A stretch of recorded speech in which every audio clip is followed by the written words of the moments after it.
자, 오늘은 통합과학 마지막 내용입니다. 생태계 평형 학습 문제 풀어보고 마무리하겠습니다. 1번, 그림은 어떤 안정된 생태계의 먹이 그물을 나타낸 것이다. 이에 대한 설명으로 옳은 것은 식물 플랑크톤은 1차 소비자다. 자, 식물 플랑크톤은 식물이라는 말 붙어 있는 걸 봐서 생산자야. 그러니까 식물들만 생산자라고 부르는 게 아니고 플랑크톤은 식물은 아니지만 광합성을 할 수 있는 애야.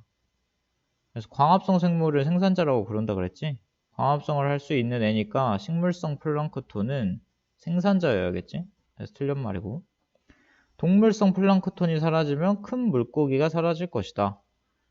동물성 플랑크톤이 사라지면 이런 애들이지 지금. 얘들이 사라져버리면 어떻게 돼? 작은 물고기도 사라지겠지. 소형 무척추도 사라질 거고. 그럼 큰 물고기가 당연히 사라지겠죠. 맞죠? 디귿, 소형 무척추 동물의 개체수가 증가하면 식물성 플랑크톤의 증가가 동물성 플랑크톤의 감소보다 먼저 일어난다. 소형 무척추 동물의 개체수가 증가하면 자, 얘가 증가하면 얘들은 어떻게 돼요? 먹히는 애들은 줄어들겠지. 얘네가 줄어들면 생산자가 어떻게 되는 거야? 늘어나겠지? 지네를 먹어주는 애들이 없으니까 얘들은 늘어나죠. 식물성 플랑크톤의 증가가 동물성 플랑크톤의 감소보다 먼저 일어날 수 있어 없어? 없지. 얘가 먼저 늘어나면 얘가 감소하니까 생산자가 늘어나는 거잖아. 얘가 감소하니까 얘가 늘어나는 거야. 그러니까 얘가 먼저 일어나는 거지. 동물성 플랑크톤의 감소가. 틀린 말이죠? 그래서 2번이에요. 그 다음 2번, 안정된 육상 생태계의 생태 피라미드에 대한 설명으로 옳은 것을 보기에서 골라라. 영양 단계가 높아질수록 생물량은 감소하는 거 맞아요, 틀려요? 맞지? 그래서 피라미드가 이렇게 그려지잖아. 이게 생산자, 1차 소비자, 2차 소비자 뭐 이런 식으로. 생태 피라미드의 형태는 모든 생태계에서 같다. 이건 틀렸죠? 모든 생태계에서 생태 피라미드의 모양은 달라. 근데 여기는 안정된 육상 생태계라고 했으니까 선생님이 이렇게 그래프를 그린 거고, 이게 아닐 수도 있어. 막 이렇게 그려질 수도 있고, 생산자, 1차 소비자, 2차 소비자 뭐 이런 식으로. 무슨 말인지 알겠지? 일반적으로 하위 영양 단계에서 개체수는 상위 영양 단계에서의 개체수보다 많다. 개체수도 피라미드 그려보면 이런 거였지? 안정된 생태계에서. 그러니까 하위 영양 단계가 상위 영양 단계보다 많죠. 그래서 맞아요. 기억되고 4번. 그다음 3번 보면 에너지량을 상대값으로 나타냈다. 얘가 생산자, 얘가 1차 소비자, 얘가 2차 소비자겠지? A는 스스로 양분을 합성할 수 있다. 자, A는 1차 소비자였으니까 에너지를 생산할 수 있어요, 없어요? 그치, 얘는 스스로 양분을 합성할 수가 없지. 스스로 양분 합성하는 애들을 누구라 그러는 거야? 그치, 이런 애들을 생산자라고 부르는 거라고. 쟤는 1차 소비자잖아, 1번은. 그래서 틀린 말이고. 영양 단계가 높아질수록 전달되는 에너지 양이 감소한다. 에너지의 절대적인 양은 영양 단계가 높아질수록 어쩐다? 감소한다. 이것도 배웠지? 지금 여기 그림만 봐도 100, 1, 0.1 이렇게 감소하고 있잖아. 그래서 이것도 맞는 말이고. 2차 소비자가 가진 에너지 양은 1차 소비자가 가진 에너지 양의 100배다. 2차 소비자가 1차 소비자가 가진 에너지 양의 100배를 갖고 있다. 말이 돼, 안 돼? 2차 소비자는 0.1 갖고 있고 1차 소비자는 1 갖고 있는데 이거 애초에 이렇게가 100배야? 말도 안 되는 소리죠. 그래서 틀린 말이지. 2번. 그림은 서로 다른 두 종류의 생태계를 구성하는 먹이 관계를 나타냈다. 가는 약간 부실해 보이고요. 나는 약간 짱짱해 보이네. 딱 봐도. 생태계 평형은 나보다 가에서 안정적으로 유지된다. 생태계 평형 언제 안정하다? 먹이 그물이 복잡할수록 안정하다 그랬지. 그러니까 어디에서 더 안정적이어야 돼? 나에서 더 안정적이어야지. 틀린 말이고. 가에서 매는 2차 소비자이면서 동시에 3차 소비자다. 자, 요 매를 보면 요 라인에서는 얘가 생산자고 얘가 1차 소비자고 요 토끼 바로 다음에 가버리면 이제 2차 소비자가 되는 거고, 이 옆에 있는 라인을 타고 올라가면 요렇게 올라가면 얘가 1차 소비자였으니까 뱀이 2차 소비자가 되고 뱀을 먹는 매가 3차 소비자가 되는 거야. 그러니까 2차도 될 수 있고 3차도 될 수 있다. 2차 소비자이면서 동시에 3차 소비자다. 이게 맞는 말이죠. 그 다음 디귿. 나에서 토끼가 사라지면 뱀의 개체수가 일시적으로 감소한다. 나에서 토끼가 사라지면 뱀의 개체수는 일시적으로 감소하는 거 맞지? 먹이가 없어지니까. 뱀은 지금 이 생태계에서는 토끼만 먹을 수 있는데 먹을 게 없어지니까 당연히 지도 사라지겠지. 일시적으로 감소한다 맞죠? 니은 디귿. 5번 생태계 보전 방법. 생물들의 서식지를 최대한 단편화한다. 있을 수 없는 일이고, 도로 건설 시 생태 통로를 설치해준다. 맞는 말이지. 하천에 콘크리트 제방을 쌓는다. 제방은 약간 하천 범람하는 거 막는 용도거든요.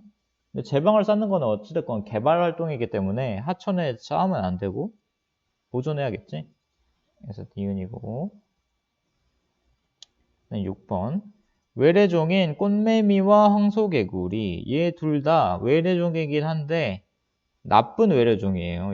이미 나쁘다고 평가가 돼버린 애들. 이미 우리나라에서 난리치고 있는 애들이야. 가는 소비자다. 꽃매미가 식물 같은 애는 아니니까 당연히 소비자 맞죠? 니은 나는 토종 개구리보다 천적이 많다. 천적이 없으니까 난리를 치고 있겠지? 틀린 말이고. 가와 나의 개체수가 증가할수록 생태계는 안정된다. 가와 나 개체수가 증가해버리면, 안 그래도 골치 아픈 애들이 더 증가해버리면 생태계가 안정될까? 더 안정적이지 않겠지? 그래서 1번이에요. 그다음 7번 보면 생태계 평형에 대한 설명으로 옳은 거. 생태계는 생태계 평형 유지의 능력에 한계가 없다. 한계가 없어? 무적이야? 아니지. 그러니까 환경을 보존해야 된다고. 무적이 아니니까. 니은 식량 생산을 위한 경작지 개발은 인간에 의한 생태계 평형 파괴 원인에 해당한다. 경작지 개발은 생태계 평형 파괴 원인이 될 수 있겠지. 화산 폭발은 자연재해에 의한 생태계 평형 파괴 원인에 해당한다. 이것도 맞는 말이죠. 그래서 니은 디귿 4번. 8번. 표는 어떤 안정된 생태계에서 영향단계 A부터 D, 생물량, 에너지량, 에너지 효율을 나타낸 거고, A부터 D는 각각 생산자, 1차 소비자, 2차 소비자, 3차 소비자다. 그러고 나서 생물량 나와 있는데, 생물량 같은 경우에 안정된 생태계니까 어떻게 그려야 돼? 요렇게 그려야 돼, 피라미드를. 생산자, 1차 소비자, 2차 소비자, 3차 소비자 이렇게 있겠지? 여기에서 보면 에너지량 제일 큰 B가 생산자, 그 다음이 D가 1차 소비자, 그 다음 C가 2차 소비자, A가 3차 소비자 이렇게 되겠지? 그래서 그래프에 나타내 보면 여기가 800 에너지 있고 1차 소비자가 35 갖고 있고 2차 11, 3차 1.5 이렇게 갖고 있는 거야. 아, 생물량이구나. 에너지량을 봐야겠다. 잘못 적었네. 생물량도 뭐 저렇게 적어도 되고요. 근데 이렇게 적으면 생태계는 DBCA의 먹이사슬을 갖는다. 맞아? 아니지. B, D, C, A 이렇게 하겠지? 틀린 말이고 A는 3차 소비자다. 맞는 말이지? 상위 영향 단계라고 할수록 생물량이 증가한다. 생물량 증가해요? 감소해야지.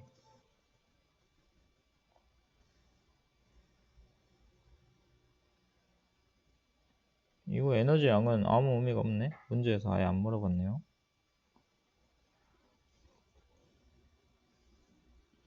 (9번) 근데 요런 문제 나왔을 때 에너지 효율을 구할 수 있어야 돼요, 여러분. 에너지 효율이라는 개념은 뭐였어? 전 영향 단계의 에너지 분의 현 영향 단계의 에너지 곱하기 100. 이거 알아야 돼요. 에너지 효율 구하는 방법. 그 다음 9번. 어떤 생태계의 개체수 피라미드와 물질의 이동을 나타내는 거다. 자, 바닥부터 보면 생산자, 그 다음에 1차 소비자, 2차 소비자, 3차 소비자. 근데 생산자든 B든 C든 D든 다 누구한테? E한테 뭔가를 주고 있지. 이게 사체나 배설물의 형태로 E한테 유기물을 주고 있는 거야. 그러니까 E는 정체가 분해자인 거지. 그래서 생산자, 분해자, 얘들이 소비자. 옳은 것을 골라봐라. A에서 D로 갈수록 영양 단계별 에너지량은 커지지 않지. 작아지지. 에너지량은. 1번 틀렸고. C의 개체수가 감소하면 일시적으로 B의 개체수는 감소한다. C가 감소하면 B 입장에서는 저기를 먹는 포식자가 없어진 거니까 좋다고 늘어나겠지. 감소하지 않겠지? 2번도 틀렸고. E는 동식물의 사체나 배설물을 분해하여 무기물로 바꾼다. E는 분해자니까 사체나 배설물을 분해하여 무기물로 바꾼다가 맞는 말이지. 답이 3번이고. 4번 1차 소비자가 외부에서 유입되면 일시적으로 A의 개체수 증가한다. 1차 소비자인 얘가 증가하면 생산자 입장에서는 자기를 먹어주는 포식자들이 는 거니까 감소해야겠지. 틀린 말이고. 중금속에 오염되었다면 중금속의 농축 정도는 A에서 D로 갈수록 감소한다. 자, 이 중금속에 대해서는 선생님이 설명을 해준 적이 없는 것 같은데 봐봐. 중금속은 한번 몸에 쌓이면 밖으로 안 나가요. 그러니까 몸에 농축이 돼. 그래서 이런 거를 생물 농축 이렇게 설명하거든. 그러니까 밖으로 배출되지가 않는 거야. 몸에 그대로 남아있는 거야. 그러면 A가 중금속 100만큼을 가지고 있었다고 하면 이거를 먹는 B도 똑같이 100을 받겠지. 그 다음에 A한테서는 아니지만 지도 어딘가에서 중금속을 얻을 거 아니야. 플러스 알파를 더 쌓이는 거야. 이 B 몸에. 그럼 C는 B를 먹으면 B가 가지고 있던 100 플러스 알파의 중금속에다가 또 지가 딴 데서 먹은 중금속, 그럼 베타까지 더하는 거지. 그럼 D는 C를 먹게 되면 C가 가지고 있던 100 플러스 알파 플러스 베타에다가 또 지가 또 딴 데서 먹은 감마까지 중금속이 추가되는 거야. 그러니까 중금속 같은 애들, 생물 농축의 경우에는 영양 단계를 올라가면 올라갈수록 어떻게 돼요? 증가해, 증가. 그러니까 생물 농축 그래프는 이렇게 그려지는 거야. 안정적인 생태계에서. 생산자, 1차 소비자, 2차 소비자, 3차 소비자. 이런 식으로. 뭔 소리인지 알겠죠?